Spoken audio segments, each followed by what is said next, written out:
Hello friends, welcome back.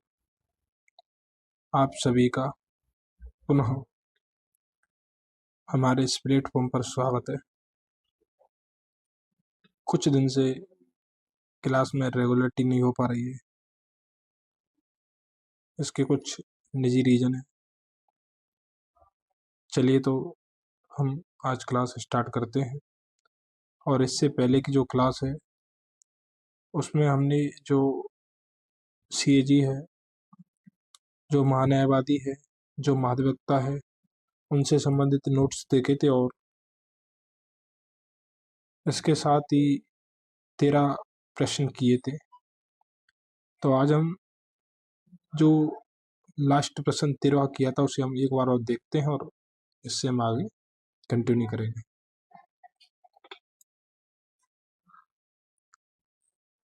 तो जो 13वां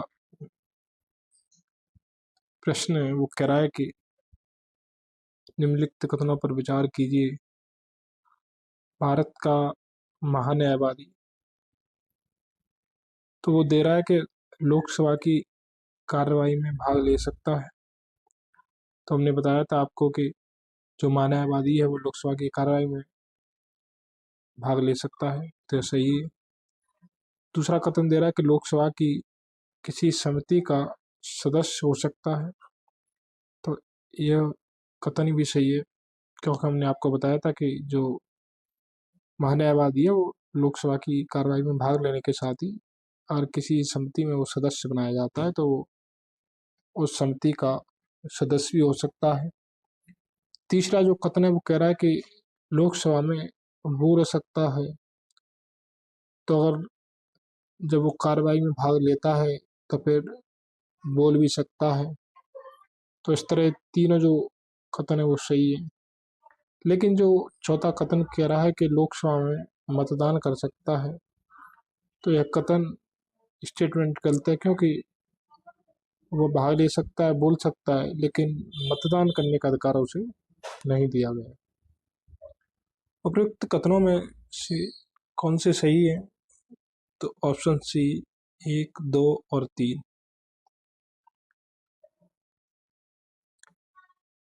संविधान के अनुच्छेद 88 में अभी कथित है कि प्रत्येक मंत्री और भारत के महान्यायवादी को यह अधिकार होगा कि वह किसी भी सदनों की संयुक्त बैठक में और संसद की किसी समिति में, तो सदन में,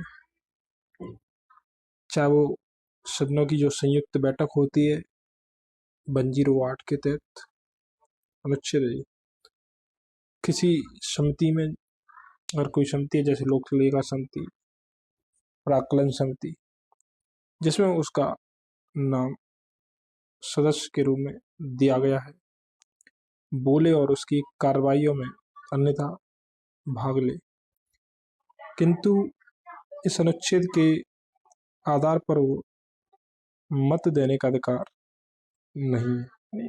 मत वही व्यक्ति दे सकता है जो उस सदन का सदस्य हो। इस प्रकार जो कथन 1, 2 और 3 सही है, जबकि कथन 4 गलत है। वो पूछ रहा है कि निम्नलिखित में से किसी संसद की कार्यवाहियों में भाग लेने का अधिकार प्राप्त है? तो इसका आंसर हमने अभी देखा कि भारत का महान्यायवादी, भारत के महान्यायिकर्ता, तो ये भाग नहीं ले सकते। भारत के मुख्य न्यायाधीश, तो ये भी भाग नहीं ले सकते। और इनमें से कोई नहीं है, गलत है, क्योंकि स्टेटमेंट ये सही है। और पूछ रहा है कि निम्नलिखित में से संसद को संबोधित करने का अधिकार, यानी बोलने का अधिकार प्राप्त है, तो भारत के महान्यायवादी को है, यानी पहला स्टेटमेंट सही है। और आगे अगर स्टेटमेंट हम देखते हैं, भारत के मुख्य चुनाव आयुक्त को, तो यह गलत है, क्योंकि मुख्य चुनाव आयुक्त उसमें भाग नहीं ले सकता। भारत के मुख्य न्यायाधीश को, तो यह भी गलत है, क्योंकि इन्हें भी भाग लेने का अधिकार नहीं। राष्ट्रीय सुरक्षा सलाहकार को, यह भी गलत है, तो ऑप्शन ए सही है। अब वो पूछ रहा है कि पार्लियामेंट यानी संसद की किसी सदन के सदस्य न होने पर भी सदन की बैठक में कौन भाग ले सकता है। तो प्रश्न देखिए, वो कह रहा है कि ऐसा व्यक्ति जो उसका सदस्य न हो। तो भारत का मुख्य न्यायाधीश, ये गलत है। भारत का अटॉर्नी जनरल, यह प्रश्न यह कथन सही है, क्योंकि यह सदस्य नहीं होता है। और से अनुच्छेद 88 के तहत जो विशेषाधिकारों की बात करता है, जिसमें महान्यायवादी के अधिकार भी और विशेषाधिकारों का भी प्रावधान किया गया है। मुख्य चुनाव आयुक्त, तो यह गलत है। राष्ट्रीय मानवाधिकार आयोग के अध्यक्ष, इन्हें भी भाग लेने का अधिकार नहीं है। अब पूछ रहा है कि निम्नलिखित में से किसे संसद के दोनों सदनों में बोलने, अन्य कार्रवाइयों में सम्मिलित होने एवं किसी संसदीय कमेटी यानी संसदीय समिति का सदस्य होने का अधिकार तो है, परंतु वोट देने का अधिकार नहीं है। तो कोई और नहीं, भारत के अटॉर्नी जनरल, ऑप्शन डी। पहले में सीएजी की बात कर रहा है तो गलत, दूसरे में मुख्य चुनाव आयुक्त की बात कर रहा है, गलत। चलिए मैं आपको ये भी बता देता हूँ, 148 में सीएजी का प्रावधान है, और ये भारत के मुख्य चुनाव आयुक्त 324 से 329 तक भाग 15 में प्रावधान किया गया है।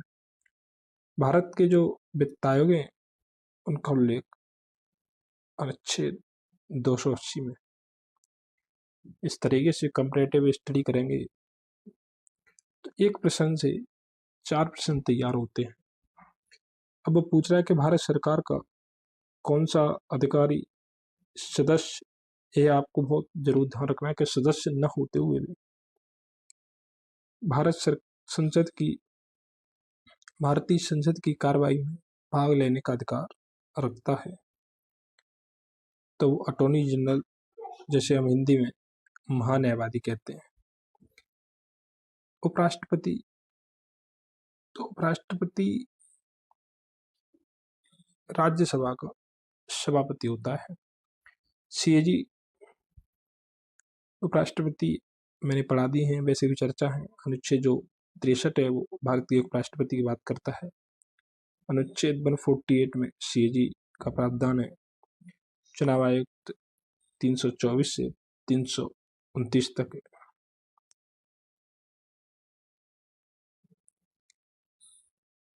एक गैर सदस्य के रूप में संसद की कार्रवाई में महान्यायवादी भाग ले सकता है। चूंकि प्रश्न के विकल्प में उपराष्ट्रपति भी है, ये आपको बहुत ध्यान रखना है, और वह भी संसद का सदस्य नहीं होता है, इसलिए यहाँ उपराष्ट्रपति भी उत्तर हो सकता है। हालांकि उपराष्ट्रपति को राज्यसभा के सभापति के पद से हटाने का प्रस्ताव सदन में अगर विचारी हो तो उस समय उपराष्ट्रपति राज्यसभा का पदेन सभापति नहीं रहता। अर्थात जब सभापति को या उपसभापति को पद से हटाने का जो प्रस्ताव लाया जाता है, तब वह उसमें मतदान नहीं कर सकता है। इस दौरान वह सदन का एक हिस्सा होता है, और इस संदर्भ में जो सदन में अपनी बात रख सकता है। एक सेकंड। और इस संदर्भ में वो सदन में अपनी बात रख सकता है। यदि संसद के दोनों सदनों में से किसी भी सदन की कार्रवाई में भाग लेने की बात हो तो वहाँ उत्तर महान्यायवादी ही होगा, क्योंकि उपराष्ट्रपति की भागीदारी राज्यसभा में ही होती है। साथ ही प्रश्न में भारत सरकार का अधिकारी यानी ऑफिसर शब्द प्रयुक्त हुआ है, जबकि उपराष्ट्रपति राष्ट्र का उप प्रमुख होता है और राज्यसभा का प्रधान सभापति होता है। संभवतः इसी आधार पर बिहार लोक सेवा आयोग द्वारा इस प्रश्न का जो उत्तर है बी ऑप्शन दिया गया था, अटॉर्नी जनरल। अब वो पूछ रहा है कि निम्नलिखित में से कौन संसद के दोनों सदनों में से किसी भी सदन की कार्रवाई में भाग ले सकता है। तो यहाँ पर फिर उपराष्ट्रपति दिया है, महाधिवक्ता, तो आप भूल में महाधिवक्ता न लगा दीजिएगा आंसर, महाधिवक्ता नहीं ले सकता। मुख्य न्यायवादी न्यायाधीश ये भी नहीं ले सकते, तो महान्याय ये सबसे बेस्ट ऑप्शन होगा, अटॉर्नी जनरल। पूछ रहा है कि एक गैर सदस्य के रूप में संसद के किसी सदन की कार्रवाई में भाग ले सकता है। तो शब्दों पर आप जरूर फोकस कीजिए। गैर सदस्य यानी जो सदन का सदस्य नहीं है, तो उपराष्ट्रपति फिर दे रहा है, और फिर महान्यायवादी। तो यहाँ पे दोनों ऑप्शन ठीक है, लेकिन एक चूज करेंगे तो फिर वो महान्यायवादी चूज करना होगा। पूछ रहा है कि सॉलिसिटर जनरल निम्न में से क्या होता है। तो वो मात्र एक कानूनी सलाहकार होता है, ठीक है, जो महान्यायवादी के अंतर्गत कार्य करता है। अटॉर्नी जनरल के अतिरिक्त भारत सरकार के कानूनी सलाहकार के रूप में अन्य विधि अधिकारी भी होते हैं। इन्हें सॉलिसिटर जनरल कहा जाता है। ये अटॉर्नी जनरल को उसके दायित्वों के निर्वहन में सहायता करते हैं, यानी एक तरह से उसका सहायक होता है। भारत का सॉलिसिटर होता है तो एक न्यायिक सलाहकार।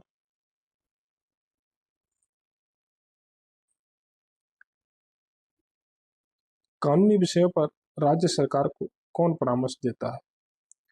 तो हमने पढ़ा था कि जैसे केंद्र स्तर पर एक महान्यायवादी होता है, उसी तरह राज्य स्तर पर एक महाधिवक्ता होता है, जिसे एडवोकेट जनरल कहते हैं। तो यह सही है। और जो महान्यायवादी है केंद्र स्तर पर होता है। एडवोकेट जनरल यानी महाधिवक्ता राज्य सरकार को कानूनी विषयों पर परामर्श देते हैं, ठीक है। इनकी सलाह बातें होती है, परामर्श के रूप में होती है। अनुच्छेद 165 दो के थे, तो आपको मुख्यतः अनुच्छेद 165 ध्यान रखना है। चलिए, आपसे एक प्रश्न होता है कि महान्यायवादी का उल्लेख किस अनुच्छेद में किया गया है। मैंने कई बार बता दिया आपको। प्रत्येक राज्य का राज्यपाल उच्च न्यायालय का न्यायाधीश बनने की योग्यता धारण करने वाले किसी व्यक्ति को एडवोकेट जनरल नियुक्त करता है, अनुच्छेद 165 के तहत, और राज्यपाल के प्रसाद पर्यंत पद धारण करता है, अनुच्छेद 165(3) के तहत। यह राज्य सरकार का प्रथम विधिक सलाहकार होता है। तो महाधिवक्ता के लिए एक ही अनुच्छेद है पूरे संविधान में, अब वो 165 है। पूछ रहा है कि निम्न में से कौन राज्य सरकार का कानूनी सलाहकार है। तो महाधिवक्ता, महान्यायवादी न लगा दीजिएगा, क्योंकि महान्यायवादी केंद्र सरकार का। तो अनुच्छेद 76 में महान्यायवादी, अनुच्छेद 165 में महाधिवक्ता, सॉलिसिटर जनरल उसके अधीनस्थ होता है। तो इसके लिए संविधान में कोई भी अनुच्छेद नहीं है। और जो नियंत्रक महालय का परीक्षक है CAG 148, ठीक है। अब पूछ रहा है कि राज्य सरकार को कानूनी मामलों में सलाह देने के लिए अधिकृत है। तो फिर महाधिवक्ता यानी एडवोकेट जनरल, महान्यायवादी केंद्र स्तर पर। फिर मैं बता दूं 76 बार बार बताने का कारण यह है कि आपको याद हो जाए। मुख्य न्यायाधीश तो मुख्य न्यायाधीश के लिए हमने भाग जो 5 है उसमें प्रावधान किया गया है। उच्च न्यायालय के न्यायाधीशों की खंडपीठ, तो ऐसा कोई नहीं घुमा रहा है आपको। निम्नलिखित कथनों पर विचार करवा रहा है। पहला जो कथन दे रहा है कि भारत में राज्य के महाधिवक्ता की नियुक्ति भारत के राष्ट्रपति द्वारा संबंधित राज्य के राज्यपाल की अनुशंसा पर की जाती है। तो कथन पढ़िए, वो कह रहा है कि जो महाधिवक्ता की सबसे पहले ध्यान रखिए, महाधिवक्ता कहाँ होता है, तो राज्य में होता है, और राज्य में होता है तो फिर उसकी नियुक्ति राष्ट्रपति क्यों कर रहा है, तो स्टेटमेंट गलत है, तो उसकी नियुक्ति राज्यपाल करेगा। सिविल प्रक्रिया संहिता के उपबंधों के अनुसार राज्य स्तर पर उच्च न्यायालयों की मूल, अपीली और सलाहकारी अधिकारिता होती है। तो जरा गौर कीजिए, जो उच्च न्यायालय हैं उनकी शक्तियां मूल होती है, यानी जो उनसे नीचे के न्यायालयों की जो सुनवाई होती है उन्हें वो अपीली अधिकारिता के तहत सुनते हैं। मूल अधिकारिता के तहत किसी भी व्यक्ति को जब उसके मौलिक अधिकारों का उल्लंघन होता है तो सीधे वो उच्च न्यायालय में जा सकता है और उच्चतम न्यायालय में जा सकता है। लेकिन यहाँ फॉल्ट है, सलाहकारी शक्ति उच्च न्यायालय को नहीं दी गई है। जी 143 के तहत, यानी 143 के तहत केवल उच्चतम न्यायालय को, एससी को प्रदान की गई है। तो इस तरह भी गलत हो जाता है। ऑप्शन डी, न तो 1 और न 2। संविधान के अनुच्छेद 165, मैंने बार बार बताया कि अनुच्छेद जो 165 है, एकमात्र अनुच्छेद जिसमें महाधिवक्ता का उल्लेख किया गया है, के अनुसार राज्य के महाधिवक्ता की नियुक्ति राज्य के राज्यपाल द्वारा की जाती है, न कि राष्ट्रपति द्वारा। अतः कथन एक गलत है। सलाहकारी अधिकारिता अनुच्छेद 143 के तहत सर्वोच्च न्यायालय की होती है। उच्च न्यायालयों की अधिकारिता मूल और अपीली होती है। ठीक है। पूछ रहा है कि भारत की नियंत्रक एवं महालेखा परीक्षक की नियुक्ति की जाती है, तो सीएजी की नियुक्ति राष्ट्रपति द्वारा की जाती है। ठीक है। लोकसभा के अध्यक्ष द्वारा नहीं, वित्त मंत्री द्वारा नहीं। वित्त मंत्री अध्यक्ष योजना आयोग, तो योजना आयोग अब खत्म ही हो गया, नीति आयोग आ गया इसकी जगह। भारतीय संविधान के अनुच्छेद 148 यानी 148 एक के तहत भारत के नियंत्रक एवं महालेखा परीक्षक की नियुक्ति भारत के राष्ट्रपति द्वारा की जाती है। अनुच्छेद 151 एक के अनुसार भारत का जो नियंत्रक एवं महालेखा परीक्षक है वो भारत सरकार के जो लेखों से संबंधित लेखा परीक्षण कर अपनी रिपोर्ट राष्ट्रपति को प्रस्तुत करता है। तो मुख्यतः जो अनुच्छेद 151 है वो रिपोर्ट की बात करता है, और रिपोर्ट किसको, तो राष्ट्रपति को प्रदान की जाती है।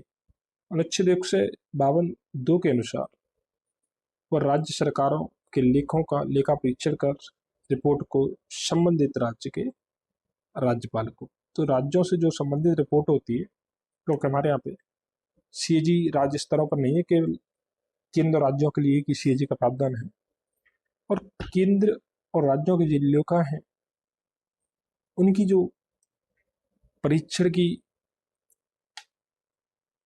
विधि है, परीक्षण का प्रावधान है, वो सीएजी करता है। लेकिन जो केंद्र से संबंधित रिपोर्ट है उसे राष्ट्रपति को, और राज्य से संबंधित रिपोर्ट को राज्य के राज्यपाल को सौंपता है।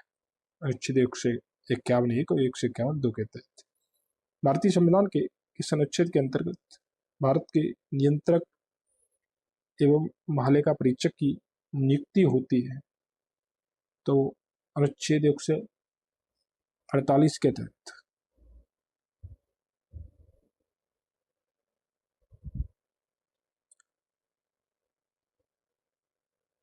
भारत के नियंत्रक एवं महालेखा परीक्षक के संघ के लेखा संबंधी प्रतिवेदनों यानी रिपोर्ट को सर्वप्रथम निम्न में से किसको प्रस्तुत किया जाता है? तो लोक लेखा समिति के अध्यक्ष को, गलत है। लोक सभा के अध्यक्ष को एक स्टेटमेंट दिया उसने सर्वप्रथम, सबसे पहले किसे दिया जाता है?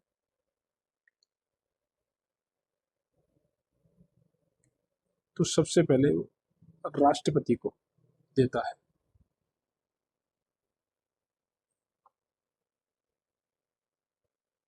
प्रश्न है कि भारत के नियंत्रक एवं महालेखा परीक्षक संघ के लेखाओं संबंधी जो प्रतिवेदन है, अपना प्रतिवेदन प्रस्तुत करता है, तो फिर वो कोई ऑप्शन ही नहीं है इसमें। तो ऑप्शन डी यानी प्रेसिडेंट, राष्ट्रपति। ठीक है। निम्नलिखित में से किसके द्वारा भारत के नियंत्रक एवं महालेखा परीक्षक के पद का सृजन किया गया? तो जो सीएजी का पद है वो संविधान द्वारा, अनुच्छेद 148।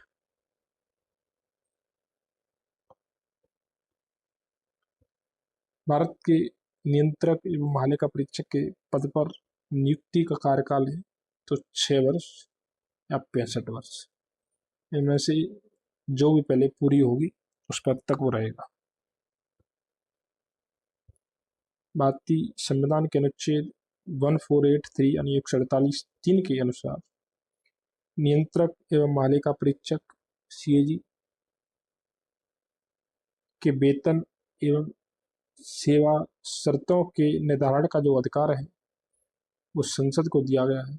अतः संसद ने सीएजी के वेतन एवं सेवा शर्तों से संबंधित प्रावधानों को वर्ष 1971 में अधिनियमित किया, जिसके अनुसार नियंत्रक एवं महालेखा परीक्षक का जो कार्यकाल है 6 वर्ष का होता है, या वो अधिकतम 65 वर्ष की उम्र तक सेवारत रह सकता है।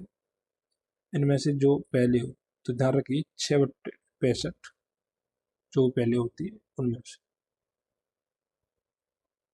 भारत के नियंत्रक एवं महालेखा परीक्षक के संबंध में निम्नलिखित कथनों में से कौन सा या कौन से सही है? तो उसकी नियुक्ति राष्ट्रपति द्वारा की जाती है, ये सही है। उसका वेतन सर्वोच्च न्यायालय के न्यायमूर्ति के समान होता है, ये भी सही है। पूछ रहा है कौन सा सही नहीं है, तो दोनों स्टेटमेंट सही है।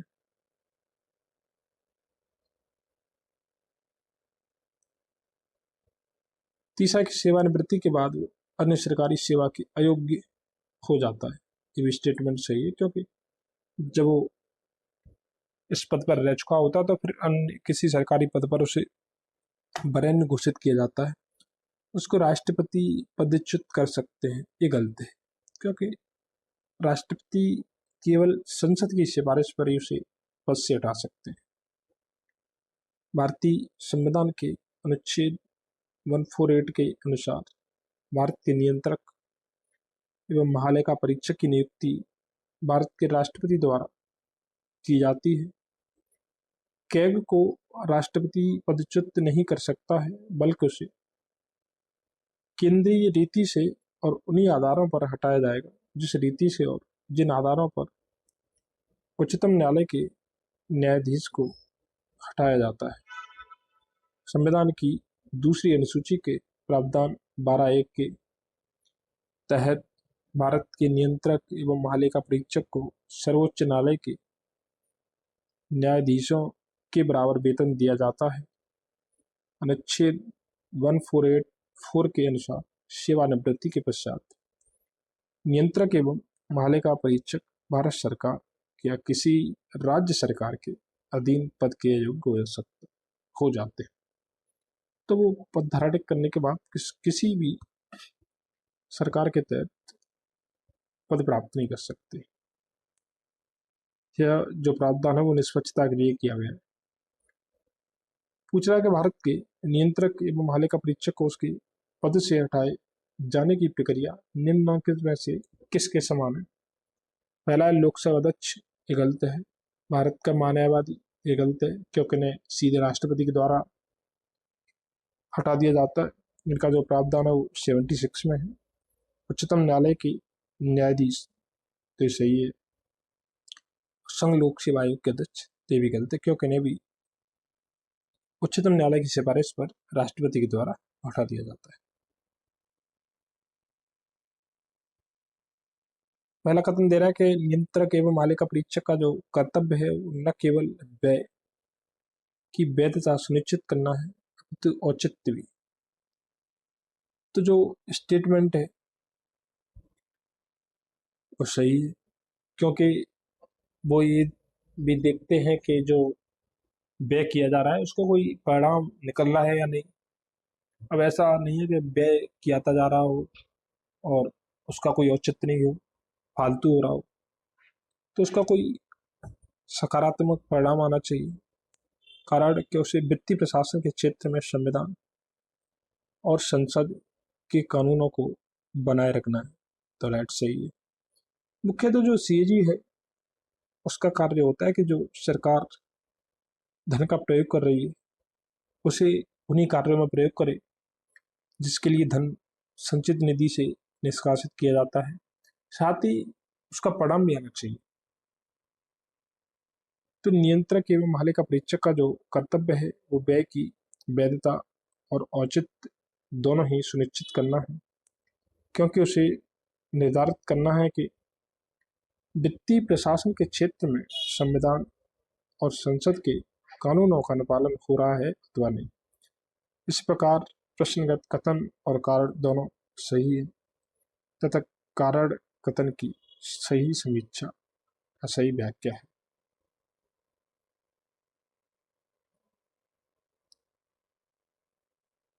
अब वो पूछ रहा है कि निम्नलिखित कथनों पर में से कौन से भारत के सीएजी द्वारा पालन नहीं किया जाता। वो कह रहा है कि सीएजी द्वारा निम्न में से कौन से कथन है जो पालन नहीं किए जाते। तो पहला है कि भारत की संचित निधि में से होने वाले सभी व्ययों का लेखा परीक्षण करना और उसके संबंध में प्रतिवेदन यानी रिपोर्ट प्रस्तुत करना, तो सही है। दूसरा है आकस्मिकता निधि और लोकलेखा से होने वाले सभी व्ययों की लेखा परीक्षा करना, उनके संबंध में प्रतिवेदन प्रस्तुत करना, ये भी सही है, क्योंकि वो संचित निधि की भी, लोक लेखा निधि की भी और लोक लेखा निधि और आकस्मिक निधि, संचित निधि का प्रावधान 266 में 266 में ही इसका प्रावधान है, 1 और 2 में, 267 में। तो इन तीनों का जो प्रावधान है वो 266 और 267 में किया गया। तीसरा है कि भारत सभी व्यापार, निर्माण, लाभ, हानि लेखाओं की लेखा परीक्षा करना और उनके संबंध में प्रतिवेदन यानी रिपोर्ट। तो मैंने बताया था आपको कि निश्चित रूप से क्या रिपोर्ट की बात करता है, तो भी सही है। सार्वजनिक धन की प्राप्ति और निर्गम का नियंत्रण करना और यह सुनिश्चित करना कि सार्वजनिक राजकोष में जमा, ऐसा नहीं, क्योंकि जो धन है वो संसद की सिफारिश पर सरकार को प्रदान किया जाता है। इसका नियंत्रण सीएजी का नहीं होता, क्योंकि सीएजी का मुख्य कार्य है कि जो धन निष्कासित किया जा रहा है वो पहली बात तो जिन कार्यों के लिए लिया गया है उन कार्यों में प्रयोग होना चाहिए, दूसरा वो सही तरीके से उसका दुरुपयोग नहीं होना चाहिए। तो दो मुख्य कार्य होते हैं सीएजी के। भारत में नियंत्रक महालेखा परीक्षक सार्वजनिक धन की प्राप्ति और निर्गम पर नियंत्रण का कार्य नहीं करता है, बल्कि इसकी लेखा परीक्षा करता है। नियंत्रक एवं महालेखा परीक्षक के निम्नलिखित कर्तव्य हैं और केंद्र तथा राज्य सरकारों के राजस्व से भारत के अंदर तथा बाहर किए गए व्ययों एवं लेन देन की लेखा परीक्षा करता है। वह व्यापारिक निर्माण संबंधी लाभ तथा हानि के लेखों की लेखा परीक्षा करता है।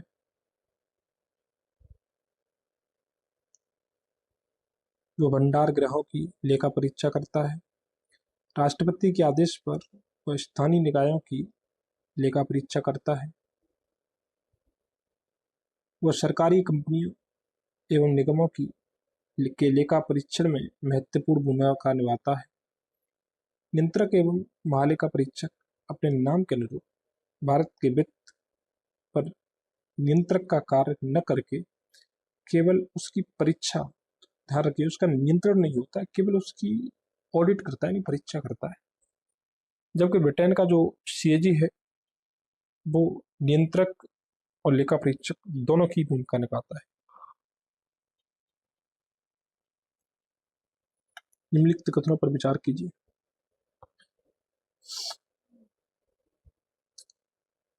नियंत्रक मालिका परीक्षक का कर्तव्य होगा कि वो उन सभी प्राप्तियों की लेखा परीक्षा करे जो भारत की संचित निधि में से संदेह है। नियंत्रक मालिका परीक्षक को संघ के तथा किसी राज्य के किसी कार्यालय या विभाग में रखे गए भंडार या स्टॉक के लेखाओं की लेखा परीक्षा करने और उनकी बाबत में रिपोर्ट देने का प्राधिकार होगा। ठीक है, तो ऑप्शन बी दोनों ही सत्य हैं।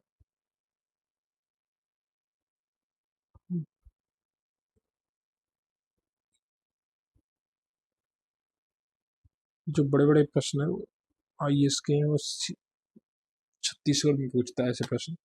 लोक निधि के फलोत्पादक और आश्रित प्रयोग को सुरक्षित करने के साथ साथ भारत में जो सीएजी है कार्यालय का क्या महत्व है? तो पहला जो स्टेटमेंट है वो कह रहा है कि सीएजी संसद की ओर से राजकोष पर नियंत्रण रखता है, जबकि भारत का राष्ट्रपति राष्ट्रीय आपातकाल वित्तीय आपातकाल घोषित करता है, ऐसा प्रावधान नहीं दिया गया, क्योंकि नियंत्रण रखना उसका कार्य नहीं है, बल्कि उसका तो लेखा परीक्षा कार्य है। दूसरा कहते हैं कि सीएजी की मंत्रालयों द्वारा कार्यान्वित परियोजनाओं एवं कार्यक्रमों पर जारी किए गए प्रतिवेदनों पर लोक लेखा समिति विचार विमर्श करती है, तो राइट है। सीएजी जब अपना प्रतिवेदन राष्ट्रपति को प्रस्तुत करता है तो राष्ट्रपति जी से संसद में रखवाते हैं। संसद की जो लोक लेखा समिति है उस पर अच्छी तरीके से विचार विमर्श करती है, तो इस तरह ये राइट आंसर है। तीसरा है कि सीएजी के प्रतिवेदनों यानी रिपोर्ट से मिली जानकारियों के आधार पर जांचकर्ता एजेंसियां उन लोगों के विरुद्ध आरोप दाखिल कर सकती हैं जिन्होंने लोक निधि प्रबंधन में कानून का उल्लंघन किया हो, तो राइट।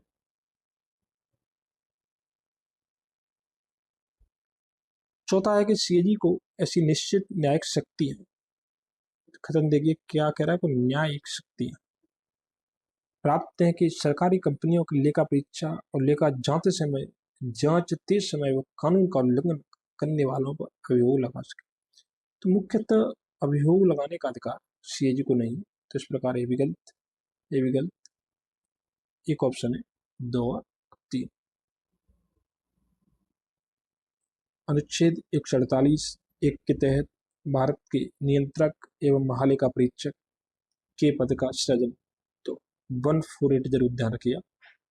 पूछता है कि सीएजी का प्रावधान किस अनुच्छेद में किया गया है। जैसे आप वनडे का एग्जाम दे रहे हैं कोई, तो उसमें सीधा आर्टिकल पूछ लेता है, जिसे संघ के और राज्यों के, ये भी ध्यान रखिए कि संघ के और राज्य दोनों के लेखाओं के संबंध में विशेष नियंत्रक एवं एवं अधीक्षण की शक्तियां प्रदान की गई है।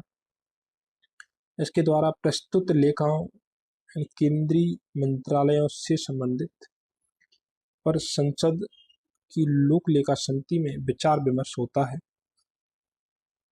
इसके प्रतिवेदनों के आधार पर जांच एजेंसियां आरोपियों के विरुद्ध आरोप पत्र दाखिल कर सकती हैं। अन्य दोनों प्रश्नगत कथन सही नहीं।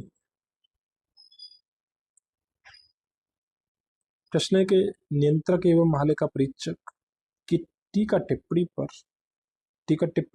यानी रिपोर्ट प्रतिवेदन अनुच्छेद 151, तो आपको कंफ्यूज नहीं होना है, कुछ भी दे दो। और उचित कार्रवाई करने की अंतिम जिम्मेदारी किसकी है, तो फिर संसद की है। संसद पीएसी पब्लिक अकाउंटिंग जो कमेटी है ना, लोक लेखा समिति, उसके माध्यम से करती है।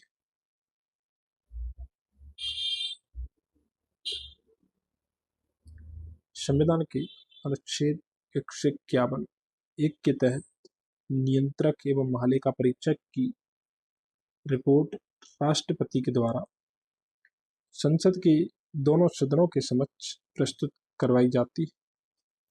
अतः नियंत्रक एवं महालेखा परीक्षक की जो टीका टिप्पणी पर उचित कार्रवाई यानी उस पर एक्शन लेने की जो जिम्मेदारी है वो संसद की होती है।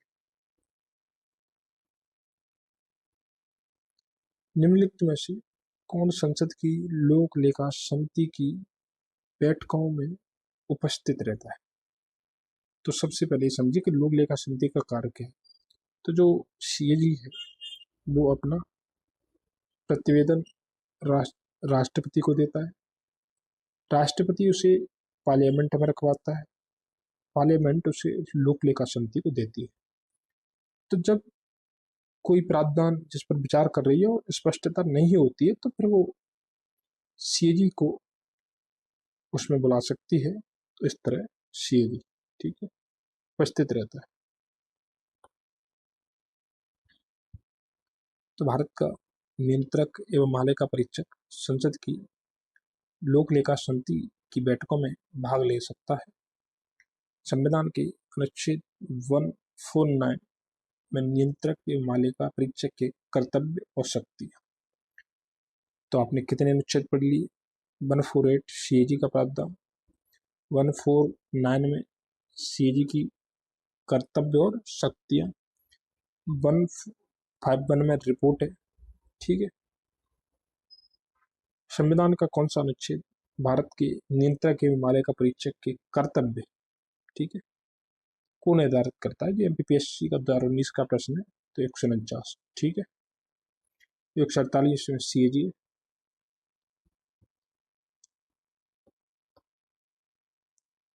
नियंत्रक एवं महालेखा परीक्षक की नियुक्ति राष्ट्रपति द्वारा की जाती है।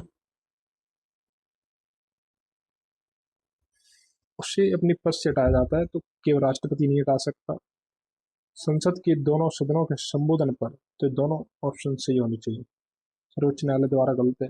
राष्ट्रपति की संस्तुति पर सर्वोच्च न्यायालय तो ये भी गलत है। ठीक है। अनुच्छेद 148 के अनुसार भारत का एक नियंत्रक महालेखा परीक्षक कंट्रोलर एंड ऑडिटर जनरल होगा।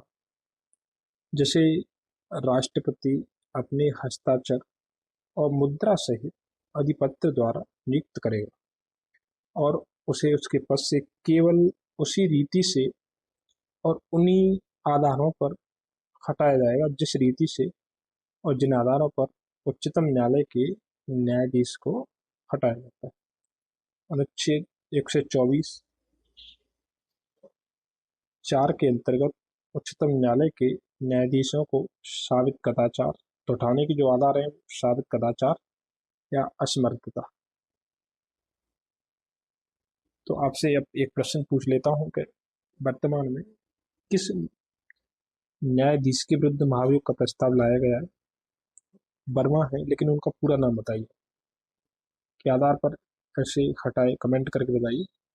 जाने के लिए संसद के समावेदन पर राष्ट्रपति के आदेश द्वारा उन्हें उनके पद से हटाया जा सकता है।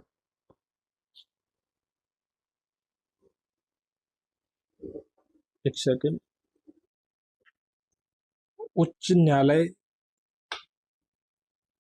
के किसी न्यायाधीश को पद से हटाने के लिए समावेदन प्रत्येक सदन की कुल सदस्य संख्या के बहुमत यानी जो लोकसभा है और जो राज्यसभा है उनकी जो कुल सदस्य संख्या है उनका सामान्य बहुमत चाहिए, न कि विशेष बहुमत। ठीक है। इसके साथ ही सदन में जो उपस्थित और मतदान करने वाले सदस्यों के कम से कम 2/3 बहुमत द्वारा समर्थित होना चाहिए। तो दो कंडीशन फुलफिल होना चाहिए। पहली बात तो कुल जो सदस्य संख्या उसका बहुमत, इसके साथ उपस्थित और मत देने वालों का 2/3 होना चाहिए।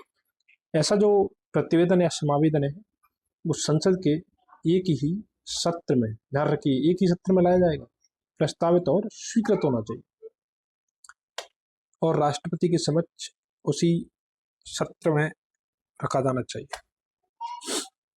अब पूछ रहा है कि भारत के नियंत्रक एवं महालेखा परीक्षक का एक मित्र एवं दार्शनिक होता है, यानी जो सीएजी है वो किसका मित्र एवं दार्शनिक होता है? तो लोक लेखा समिति को, क्योंकि लोक लेखा समिति को में सहायता प्रदान करता है।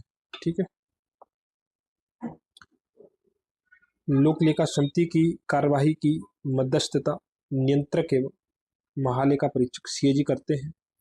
इस प्रकार वे इस समिति के हम उन्हें मित्र का मतलब सहायता करने वाला, मार्गदर्शक का मतलब होता है कि जैसे सीएजी रिपोर्ट देता है तो बताता है कि रिपोर्ट किस तरीके से और इसकी जांच अच्छी तरीके से कैसे की जा सकती है। पूछ रहा है कि नियंत्रक एवं महालेखा परीक्षक की छुट्टी मंजूर करने या नामंजूर करने की शक्ति निहित होगी। तो जो छुट्टी है वही व्यक्ति दे सकता है जो इन्हें नियुक्त करता हो, और इनकी नियुक्ति राष्ट्रपति के द्वारा होती। तो राष्ट्रपति जी बताएंगे कि इन्हें कब छुट्टी दी जाएगी और कब छुट्टी नहीं दी जाएगी। संविधान के अनुच्छेद 148(3) के अनुसार नियंत्रक एवं महालेखा परीक्षक का जो वेतन है और सेवा की जो अन्य शर्तें ऐसी होंगी जो संसद विधि द्वारा अवधारित करे।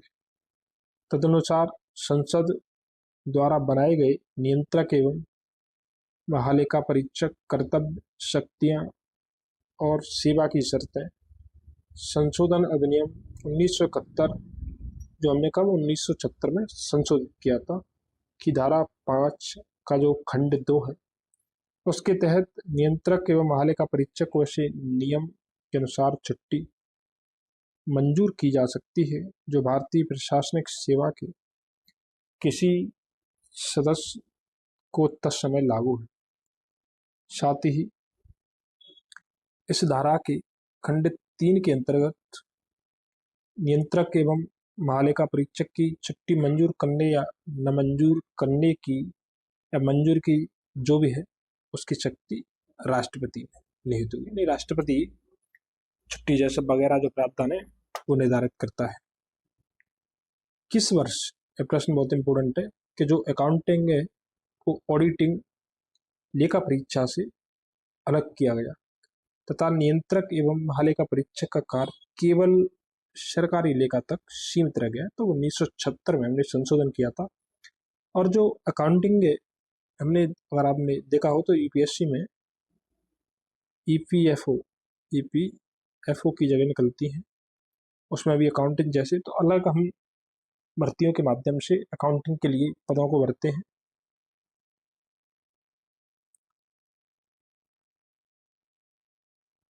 तो कब 1976 में।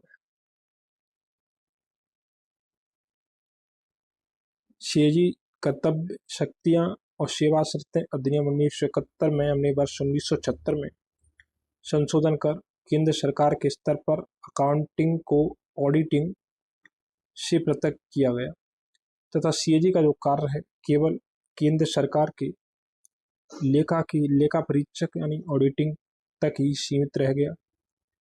वर्ष 1976 से केंद्र में जो लेखांकन यानी अकाउंटिंग है का कार्य विभिन्न केंद्रीय विभागों द्वारा स्वयं भारतीय नागरिक सेवा अधिनियम यानी इंडियन सिविल अकाउंट सर्विस के सहायता से किया जाता है।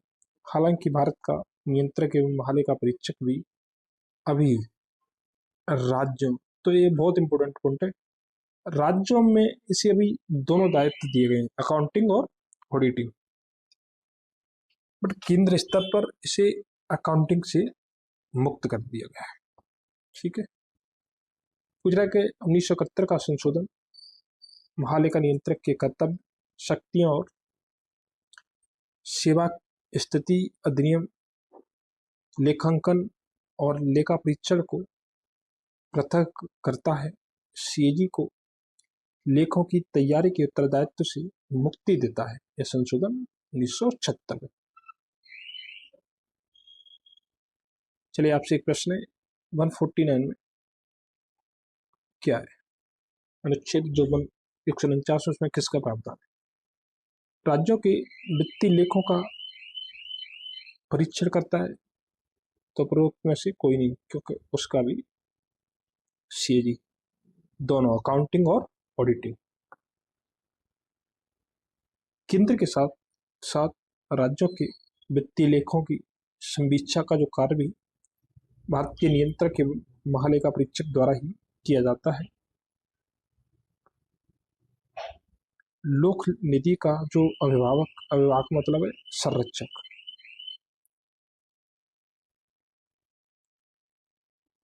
किसे कहा जाता है? तो उसे सीएजी और 148, ठीक है। भारतीय संविधान के तहत नियंत्रक एवं महालेखा परीक्षक संघ एवं राज्यों की लोक नीतियों से सभी व्ययों की लेखा परीक्षा करता है, अतः उसे लोक नीति का अभिभावक कहा जाता है। भारत के सीएजी नियंत्रक एवं महालेखा परीक्षक के कार्य करते हैं नागरिक स्वतंत्रता के संरक्षक के रूप में, तो लोक वित्त संरक्षक के रूप में, ठीक है। केवल 2। संविधान सभा में डॉक्टर अंबेडकर ने कहा था कि नियंत्रक महालेखा परीक्षक भारत के संविधान के अधीन सर्वाधिक महत्व का अधिकारी होगा, वो सार्वजनिक धन का संरक्षक होगा और उसका यह कर्तव्य होगा कि वो यह देखे कि भारत की किसी राज्य की संचित निधि में से समुचित विधानमंडल के परिसर के बिना एक भी पैसा खर्च नहीं करा, यानी बिना संसद की आज्ञा के एक भी रुपया खर्च न किया जाए। गिरीश चंद्र मुर्मू बने हैं भारत के 14वें, ठीक है। भारतीय संविधान के अनुच्छेद 148 के तहत भारत के नियंत्रक एवं महालेखा परीक्षक की नियुक्ति राष्ट्रपति द्वारा की जाती है। अगस्त 2020 में गिरीश चंद्र मुर्मू भारत के 14वें सीएजी बने। उन्होंने इस पद पर राजीव महर्षि का स्थान लिया। गिरीश चंद्र मुर्मू इससे पूर्व 21 अक्टूबर 2019 को जम्मू कश्मीर राज्य क्षेत्र के पहले राज्यपाल बने थे। तो अब एक प्रश्न आता है कि एक पुराना प्रश्न है कि गिरीश चंद्र मुर्मू भारत के 14वें थे, लेकिन वर्तमान में 15वें सीएजी भी बनाए जा चुके हैं, क्योंकि अगर हम पढ़ रहे हैं तो करंट से जोड़ना हमारा फर्ज है, नहीं फिर पढ़ने का कोई महत्व नहीं है। तो वर्तमान में जो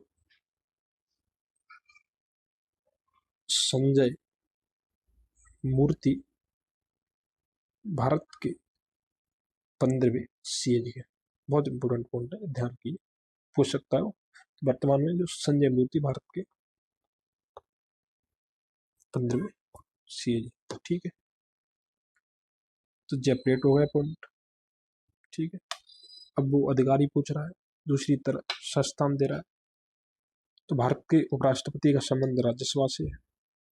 भारत का जो नियंत्रक है महालेखा परीक्षक का संबंध लोक लेखा समिति से होना चाहिए। भारत का जो महाधिवक्ता है वो महान्यायवादी, तो लोकसभा की बैठक में भाग ले सकता है। और जो भारत का महाधिवक्ता है वो हमें देखना होगा, तो ये ऑप्शन है। तो पहले का तीसरा, तो उपराष्ट्रपति राज्यसभा, सीएजी लोक लेखा समिति, और भारत का जो महाधिवक्ता है वो उच्चतम न्यायालय, ठीक है, उच्चतम न्यायालय, और महान्यायवादी लोकसभा की बैठक में भाग लेता है।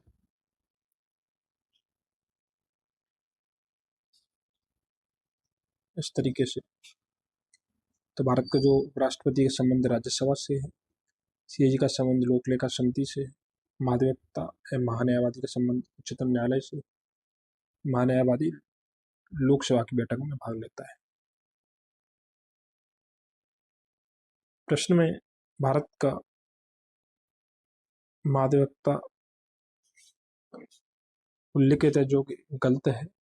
माध्यमिकता को राज्य स्तर पर नियुक्त किया जाता है, जबकि संघ स्तर पर महान्यायवादी अटॉर्नी जनरल की नियुक्ति होती है। ठीक है।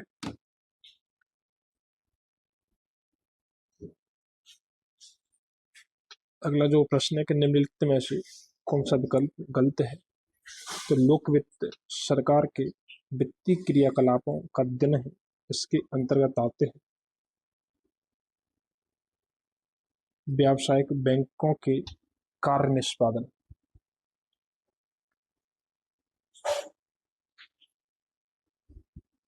लोक वित्त यानी पब्लिक जो फाइनेंस है उस सरकार के वित्तीय कार्यकलापों का अध्ययन है, इसके अंतर्गत सार्वजनिक व्यय,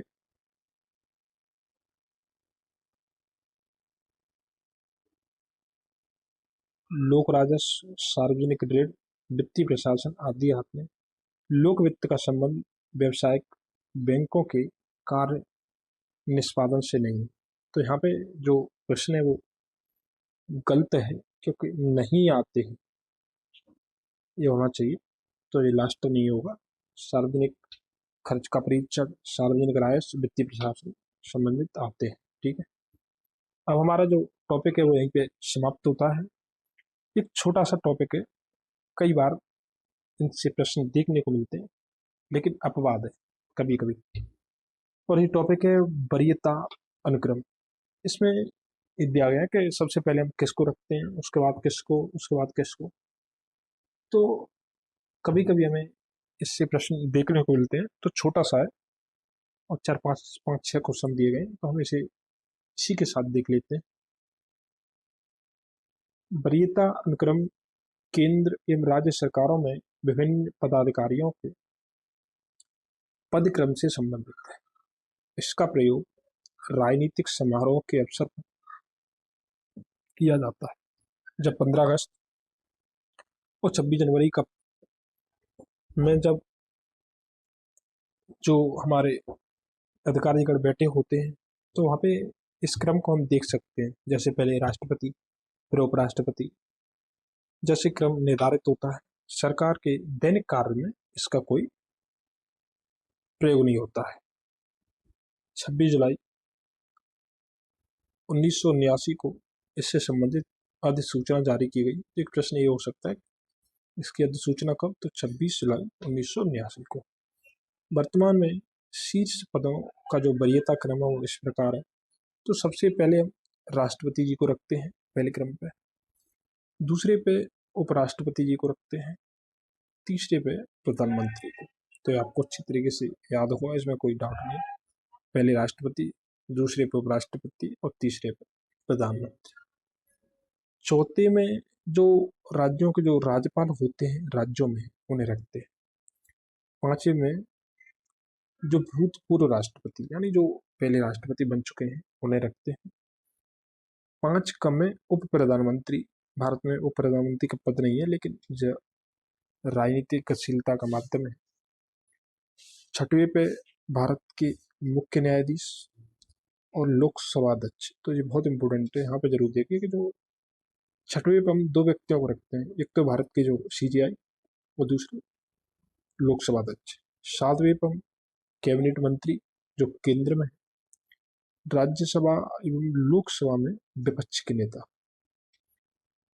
तो 7वें पर कैबिनेट मंत्री ही होते हैं, और राज्यसभा और लोकसभा में जो विपक्ष के नेता है वो रहते हैं। ठीक है।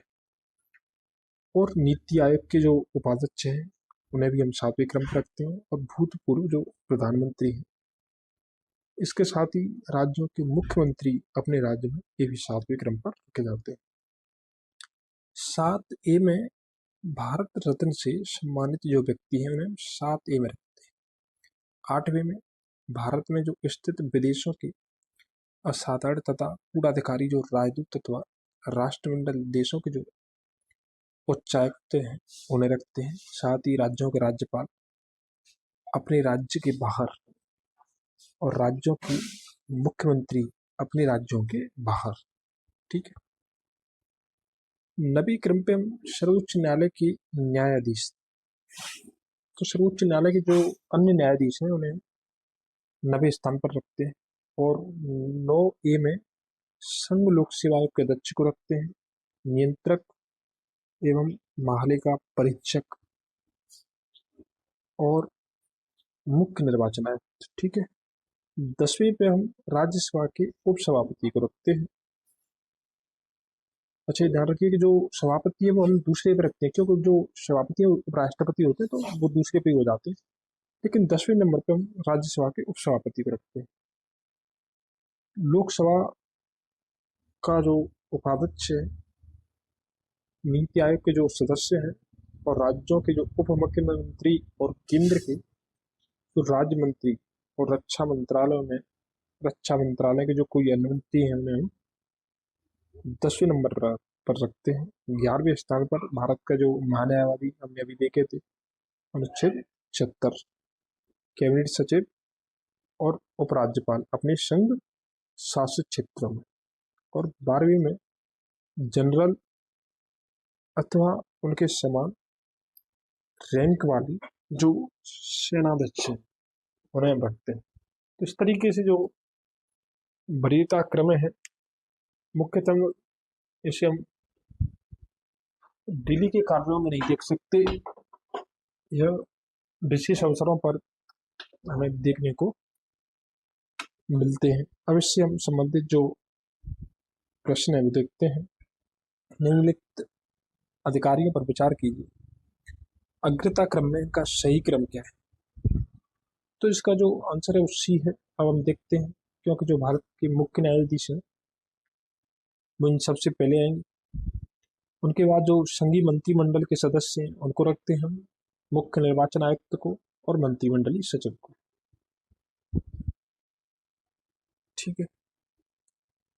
भारत सरकार की प्रथमता सारणी में भारत के मुख्य न्यायाधीश के ऊपर कौन आता है, यानी मुख्य न्यायाधीश से पहले कौन आता है वो कह रहे हैं, तो भूतपूर्व राष्ट्रपति।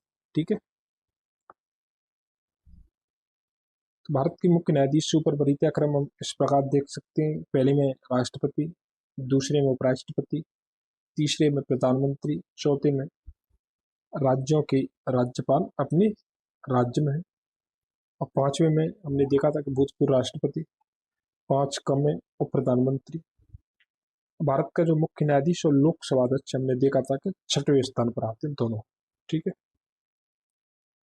भारतीय न्यायाचार यानी प्रोटोकॉल के अनुसार पूर्वता क्रम में निम्न में से सबसे पहले कौन आता है? तो उप प्रधानमंत्री, भूतपूर्व राष्ट्रपति। अभी 2 ऑप्शन और देखने होंगे, उसके बाद ही हम डिसाइड कर सकते हैं। तो अपने राज्य में राज्यपाल पहले आ जाएंगे। लोकसभा अध्यक्ष तो हमने देखा था अभी 6वें स्थान पर आते हैं। भारत के वरीयता क्रम में निम्नलिखित में से कौन सबसे पहले आता है? तो इसमें कोई एक नहीं है। ठीक है। एक बार हम देख लेते हैं अच्छी तरीके से। यहाँ पे वरीयता क्रम यानी टेबल ऑफ प्रेसिडेंस में विभिन्न पदाधिकारियों के रैंक एवं ऑर्डर से संबंधित है। इस संबंध में वर्तमान जो अधिसूचना है वो 26 जुलाई 1979 को जारी की गई थी, जिसके अनुसार संघ लोक सेवा आयोग के अध्यक्ष, मुख्य निर्वाचन आयुक्त, भारत के नियंत्रक एवं महालेखा परीक्षक को वरीयता क्रम में 9A में रखा गया, जबकि उच्च न्यायालय के जो मुख्य न्यायाधीश को उच्च न्यायालय के क्षेत्राधिकार के अंतर्गत 14वें स्थान पर, जबकि क्षेत्राधिकार के बाहर 17वें स्थान पर रखा गया। इस प्रकार विकल्प डी ई सही उत्तर है।